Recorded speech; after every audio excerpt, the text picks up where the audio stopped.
Evet arkadaşlar. Şu anki videomuz küçük bir açıklama videosudur. Arkadaşlar bizim sınıftan bir kız, isim vermek istiyor muyum? Vereyim mi Ayşun isim?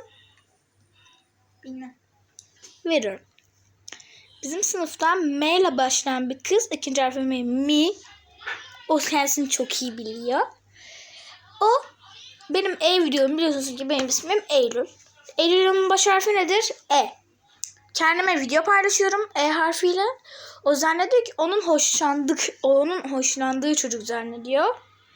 Buradan ona söylüyorum.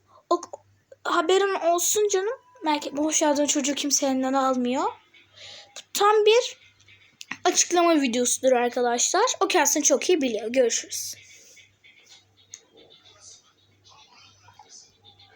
Görüşürüz arkadaşlar.